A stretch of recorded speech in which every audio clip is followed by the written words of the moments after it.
Hi, welcome to Governance Bites. I'm Mark Banicevich, and today I'm absolutely honoured to spend more time with Tracey Berry. Hi Tracey. Hey.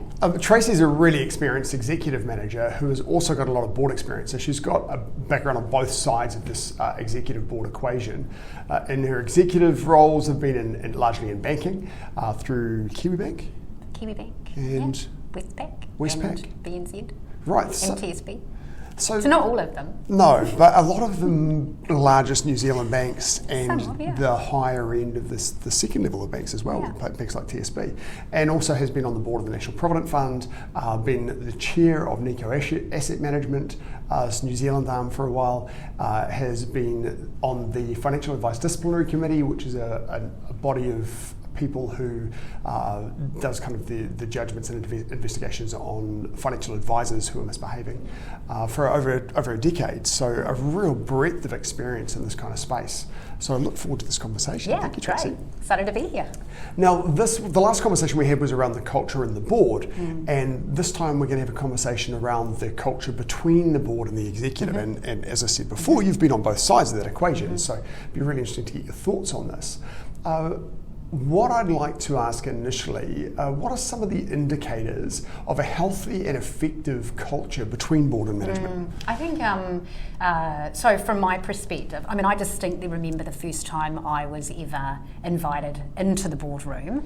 I was a relatively sort of middle management member of staff, so I wasn't someone who would ordinarily go into a board meeting or my role, and I'd been asked to do a piece of analysis, and the CEO wanted me to come in and talk to my analysis, which sort of was around something that he was presenting, and the board. I didn't know the board. I didn't know any members of the board, and I remember a board member yelling, like actually yelling, not at me, but about the sort of the piece of work that was being presented, and the analysis was a component of that. And I just remember being so distraught. It wasn't targeted at me, but that environment, being in that environment, and I walked away from that sort of, I'm never going to be traumatized. It was traumatizing. I thought he was really mean and aggressive, and I remember afterwards people just go, oh no, he's like that at every meeting. When he's not happy about something, that's how he expresses himself. But as I think we have to remember the shadow we cast in those environments, and so the totality of my board experience and my perception of a board was the sum total of that 5 or 10 minutes in that room. Right. And for him, he may have gone on to have 100 more minutes of wonderful interactions in that board meeting, but my entire perception of boards was framed by that moment. And so I always sort of cast myself back to that, whether I'm on a board or in a board, going, what is the experience that I want management to have, or if I am management, what is the experience I want to have? Now, that experience was 20 plus years ago, and one hopes that the conduct and culture of the financial sector has moved on significantly in the last 20 years. But nonetheless, I think we've all been in those environments where actually sometimes board members do throw toys, or management do throw toys, and it's just not conducive, particularly if you've got sort of more junior or emerging staff. So for me, what good looks like between management and board is they can have conversations where they are debating or disagreeing and so forth, but they're done in such a way that it's really constructive, it's clear communication, and it's built on a foundation of mutual trust and respect. So they're not, it's not personal, there's no attacks and things like that. And I think, for me, some of the things where, I've either experienced or seen where it's not been as conducive to that is where there's a difference of understanding between roles and responsibilities, the role of a governor versus the role of management, and one or both are overreaching. Or blurring the lines, and we can talk a little bit about sort of the archetypes for some of those board compositions. Please. So, you've got the overly collaborative board, so the board that is so collaborative with management, you're not sure where board starts and stops and management starts and stop, and they are so aligned and so collaborative that it can jeopardise the role of the board actually to provide independence and oversight and to challenge. It's very agreeable cynical, and so a lot of sort of groupthink sometimes. At the other end of the spectrum, you've got the overly cynical and skeptic board, who don't trust management and feel it's their role to control them, and in that regard, you've got often have board members making decisions on behalf of management, and which is incredibly disengaging, and there's a high level of mistrust usually between the two. Mm-hmm. It's obvious by the board when you're in there, and clearly you can get the sense when the executive team leave the room exactly how they might feel about that board meeting that just happened. So both of those are sort of either end of the spectrum.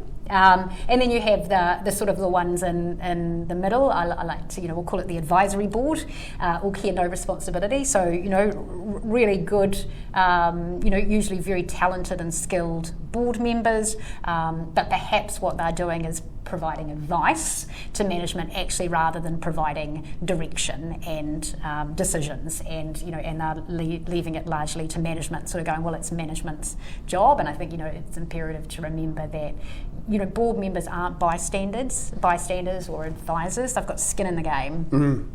A lot. A lot of skin in the game, and I think I think recently we're being reminded of some of that, which is useful to remind people of the responsibilities fiduciary that they're taking on when they take on these positions. Yes, certainly. Okay, thank you. It's interesting that you talk about your early experience and something so traumatising, and you can either go one of two ways from that, right? You can never go into a boardroom ever again, or you can say, I'm going to do this, and I'm going to do this better than I experienced it my first time. It reminds me of I've had the same attitude towards public speaking, where my first experience public speaking was an absolute disaster. I had no coaching. I was 12. I was talking in front of my school, and I was teased about it for the rest of my high school career. Yeah. And I just decided I'm going to become a good public speaker, and I still have a long way to go, but it's you either get back on the horse or you never get back on a horse again. So it's great to... Well, I was in that particular instance, I was lucky that the CEO was incredibly supportive, and he was outraged, and so that gave me a lot of confidence that it probably was the director in this particular instance, not me. But at the same time, I ended up having to have several more interactions, and they went much more favourably. But it really does sort of ingrain in you kind of those experiences of what not to do. Sometimes you learn more from being engaged in an environment that is not healthy, that you go, right now I know what good looks like. Yes. Yeah. So on that point then, you've already given us some of these some thoughts in this space, but what are some of the symptoms that you'd see of an unhealthy culture between board and management? Yeah, so you might see a management team who's kind of the good news management team. So papers are peppered full of improvements and what we've done well and what's going well, and there's an absence of kind of risks and bad news, because the perception is the board don't want to hear bad news, or perhaps when they get bad news they don't respond to it like they should, or or maybe management's just deliberately withholding information. And so those are the sort of some of the tangible ways that some of this sort of shows up. And then of course when bad news does finally reach a board, as it invariably does, because something will go wrong, of course that only deepens the cycle of mistrust, because they're like, well, why didn't you tell us this? I mean, the expectations from most boards are for no surprises, but at the same time boards can't react vehemently against that, and every time something is raised, that the whole purpose of management is to bring it to their attention, so they can't respond negatively, otherwise they will breed that culture. So that's some of the ways, and similarly the culture within a board can play out between a board and management as well. So if there's because boards aren't necessarily always a group of people that have come aligned to the same objectives. The board may be comprised of different shareholder groups with different objectives. Yes. And so, sometimes the dynamics of the board are a lot to manage within the board, let alone with management who might be trying to manage, different shareholder expectations that are represented by different board members and so forth. And so, how that sort of all folds together. But you need to have a really strong relationship between the CEO and the chair and the board. And I think, if boards can do anything well, it's hire the right CEO and set the right tone, because everything just sort of filters down through that. Right, absolutely. Okay, so how does board and management culture interact with its strategy?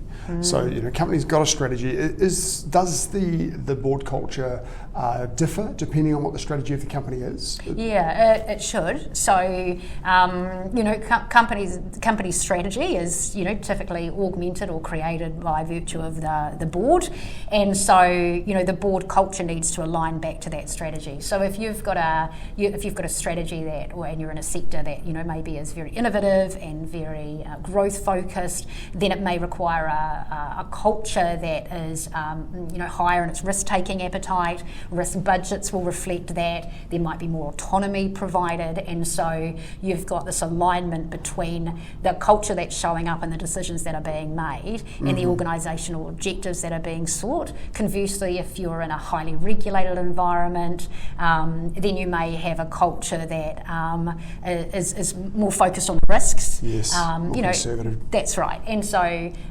the culture of the board. So if you've got board members who are sort of either ends of the risk spectrum, that can be more difficult for management to understand where the parameters for their decisioning and the risk appetite is, for example. Yeah. Right, okay. And that's born out of strategy. Okay, yeah. Right. Just coming back to the issue of a poor dynamic between the board and executive, how would someone go around fixing that or trying to remedy that, and who would be responsible for trying to sort that out? Well, I mean, ultimately it's sort of all parties, but it tends to lend back to the chair, unless the chair is the problem, let's hope not, but it is incumbent on the chair and the board to be able to work harmoniously with management, and if there are genuine issues that need to be resolved, then they should be done in a collaborative way, and if they're performance-based, they should be dealt with in the appropriate way, but certainly not in a forum of other people. And so, there needs to be the structure and the defined roles and responsibilities, but also, I guess, the willingness on both sides to resolve the issues in a way that generally requires both sets to take actions. It's seldom just one. Dysfunction tends to come as a result of both. So if you're a chair of a board like that, would you start with one-on-one conversations with other members of the board, with the CEO, and then work together from there? Yeah, and you may introduce an independent if you felt that it was harder to elicit genuine feedback from some members of the board or management. So if people have lost confidence or lost trust, then it can be hard to have an environment where it feels right for them to, bring everything to the table, and so sometimes a third party can help that process. Right, okay. Well, I guess one final question for you then, off the topic of board culture. You've been a director now for a number of years. What advice would you give to someone who's starting their journey? I think if I was starting out again, I think that knowing how I want it to end when I start, I think would be a useful guiding light. So what I mean by that is, what legacy do you want to leave? How do you want to be perceived as a director? What on balance contribution do you want to make? And what is the shadow that you want to cast? Because I think you can kind of use that as your guiding light to go, well, am I measuring up to my own and everybody else's standards that are required of me? Right. And then, invariably when things happen and you maybe get a little bit off track, or maybe the meeting didn't go as well as it could have or should have, you can reflect on that and immediately take corrective action. Yeah, and so kind of knowing that, we'll call it the director strategy, knowing my director strategy means I can stay on path. Perhaps maybe there's certain types of industries or certain types of roles that appeal more to you than maybe certain other types of industries or roles where you go, I don't think that aligns with my value set, for example. And so there's those sorts of, what direction as a director do I want to take? And then there's, how do I want to show up? What's my cultural footprint inside that boardroom and to, all of the colleagues that I'll interact with from management. Right, so you could sit down and start by setting your goals earlier. Where do I want to be as a director in 20, 30 years' time? And then work backwards from there and say, what's my path going to be like to get there? And then in each role, also setting your goals and saying, what imprint do I want to leave on this business? Which wouldn't necessarily, shouldn't be an agenda to say, this is what this company's going to achieve with me in it, but more along the lines of how you're going to interact with the rest of the board and what value you're going to add and what skills and experience you bring and how you're going to share that with that board. Well, we kind of make choices how we show up, so I'm, one of the things that I'm really particular around is that I read the papers, and that I make comprehensive notes, and then I engage in conversation, and if I don't know, I'll ask. And they're all very deliberate things to do, and very experienced directors, I'm sure it just sort of flies off the cuff, but for new directors, you have to go, I want to make sure that I show up, that I express my points, and that that I'm given the opportunity to engage in those conversations, and I've got the confidence to ask the stupid questions. I think curiosity and an inquisitive mindset, you can't be underplayed in the boardroom. Sometimes it's that next best question that actually gets the best outcome. Yes, and when you're stepping into a business that you don't know, you also don't come with the baggage, the predefined understanding of how this company works, and sometimes those stupid questions can actually lead to quite valuable insights, can't they? People think, I haven't really thought about it, like, why do we do it that way? Maybe we don't need to do it that way. So it's just always been done that way. Yeah, absolutely. Well, Tracey, again, thank you very much for your time. Great conversation. Yeah, nice to see you in person, given that you live in the capital, and it's nice to have you up in the Big Smoke. Yeah, great, thanks. I'll look forward to catching up with you again soon. Perfect. And see you next episode. See ya.